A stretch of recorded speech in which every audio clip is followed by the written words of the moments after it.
दुनिया की सबसे बड़ी रोबोटिक्स और एडवांस्ड ऑटोमेशन वाली कंपनी नक्षत्र टेक्नोलॉजीज थी। ये कंपनी उन स्मार्ट रोबोटिक आर्म्स बनाती थी जो फैक्ट्रियों में बिना इंसान के काम करती थी, स्पेस मिशंस के लिए यूज होती थी और मेडिकल फील्ड में सर्जरी तक करती थी।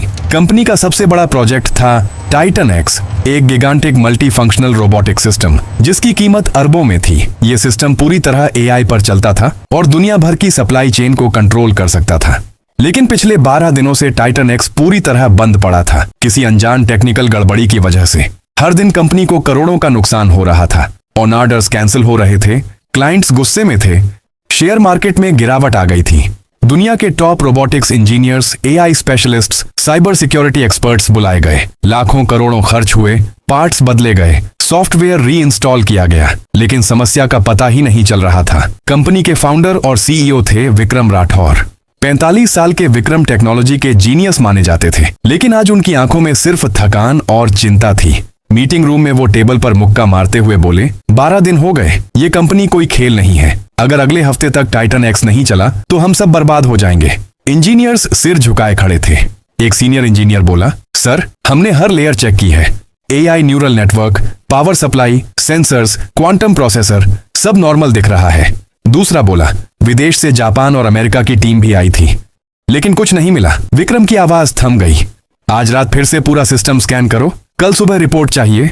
वो उठे और बाहर निकल गए। कंपनी के मुख्य गेट के बाहर फुटपाथ पर एक 14 साल का लड़का बैठा था। नाम था आरव। हाथ में पुराना ब्रश, पॉलिश की छोटी डिब्बी और एक फटा हुआ कपड़ा। वो रोज यहाँ आता था, अमीर लोगों के जूते चमकाता, 20-30 रुपए कमाता, लेकिन उसकी आंखें हमेशा कंपनी की ऊंची कांच की बिल्डिंग पर टिकी रहती, खासकर उस सेक्शन पर जहां टाइटन एक्स की असेंबली लाइन थी। आरव गरीब परिवार से था। उसकी मां राधिका कई सालों से गंभीर बीमार थी, हृदय की समस्या, दवाइयां महंगी थी।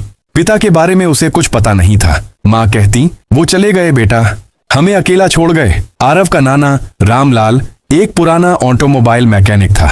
उनका छोटा सा गैरेज शहर के किनारे पर था। रात को जब सब सो जाते, आरव और नाना गैरेज में पुरानी मशीनें ठीक करते। नाना सिखाते, बेटा मशीनें बोलती हैं, तू सुन, उनका दर्द महसूस कर। आरव जन्मजात जीनियस था। वो बिना पढ़े कोड समझ लेता, सर्किट डायग्राम देखकर समस्या पकड़ लेता, लेकिन दुनिया उसे सिर्फ जूते पॉलिश करने वाला लड़का समझती थी। आज भी आरव दूर से टाइटन एक्स वाले हॉल को देख रहा था।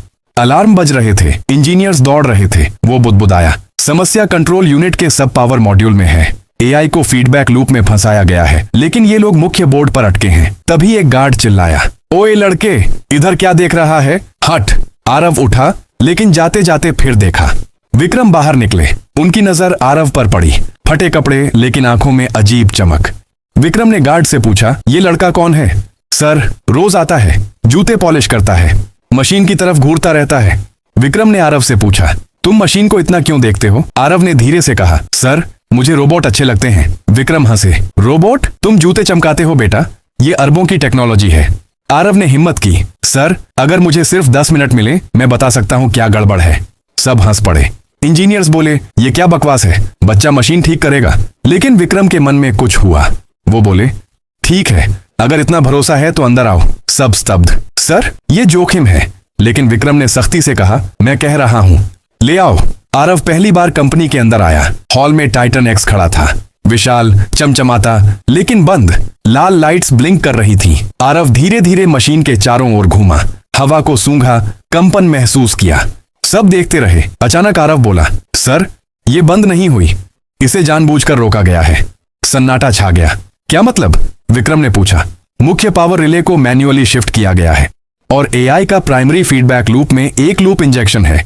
किसी ने कोड में छेड़छाड़ की है। एक इंजीनियर हंसा, बकवास, हमने कोड 100 बार चेक किया। आरव ने एक छोटे पैनल की ओर इशारा किया, यहाँ चौथी स्क्रू डीली है, अगर खोलें तो रिले तक हाथ पहुंच जाता है बिना पूरी मशीन डिसमेंटल किए। इंजीनियर्स ने चेक किया, स्क्रू सच में डीली थी। सब चौंक गए। विक्रम बोले, मतलब साबोटाज? आरव ने सिर हिलाया, हाँ सर, कोई कंपनी को नुकसान पहुंचाना चाहता था। विक्रम ने आरव को देखा, तुम्हें ये सब कैसे पता? सर, रात को नाना के गैरेज में पुरानी मशीनें ठीक करता हूँ, वहीं से समझ आया। मशीनें दर्द बताती हैं, अगर सुनो तो। विक्रम ने कहा, अगर मैं कहूं मशीन चालू कर दो तो कर सकते हो? इंजीनियर्स चिल्लाए, सर, पागलपन है, अगर एक्सप्लोजन हुआ तो? लेकिन विक्रम बोले, मैं फैसला कर चुका हूं। आरव ने कहा, जी सर, कोशिश करता हूं। आरव ने टॉर्च मांगी। नीचे क्रॉल किया, एक छोटे कंपार्टमेंट में हाथ डाला। ये पावर कनेक्टर गलत जगह फिट है। उसने धीरे से एडजस्ट किया, फिर जंक्शन बॉक्स पर गया। यहाँ वायरिंग क्रॉस है, पॉजिटिव नेगेटिव स्विच्ड। अगर ऑन किया तो शॉर्ट सर्किट हो जाता। सब दहशत में। आरव ने टूल्स मांगे, स्क्रू खोले, तार काटे, दोबारा जोड़े। स्क्रीन पर डेटा मैच कर रहा था। 10 मिनट बाद आरव बोला, सर अब ऑन कर सकते हैं। विक्रम ने कहा, तुम ही करो। आरव ने मुख्य स्विच दबाया। 3 सेकंड, 5, 8। अचानक टाइटन एक्स जागा। हरी लाइट्स जल उठी।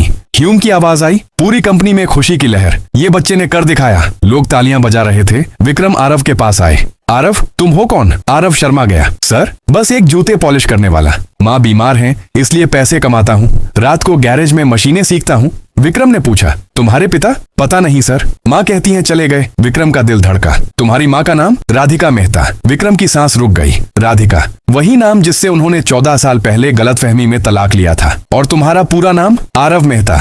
विक्रम की आंखें नम हो गईं। चेहरा, आंखें सब मिल रहा था। वो घुटनों पर बैठ गए। आरव, क्या तुम्हारी उम्र 14 है? जी सर। विक्रम रो पड़े। बेटा, तुम मेरे बेटे हो। हॉल में सन्नाटा। सब दंग। आरव डर गया। ऐसा मत कहिए सर, हम गरीब हैं। विक्रम ने कहा, गरीबी रिश्ते नहीं तोड़ती। तुमने आज सिर्फ मशीन नहीं, मेरी जिंदगी ठीक की है।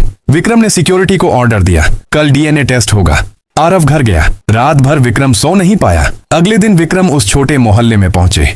तंग गली, पुराना घर, बाहर जूते पॉलिश का डिब्बा। राधिका दरवाजे पर बैठी थी, कमजोर लेकिन शांत। विक्रम को देखा, पहचान गई, आंखें भर आईं। क्यों आए हो? विक्रम की आवाज टूटी।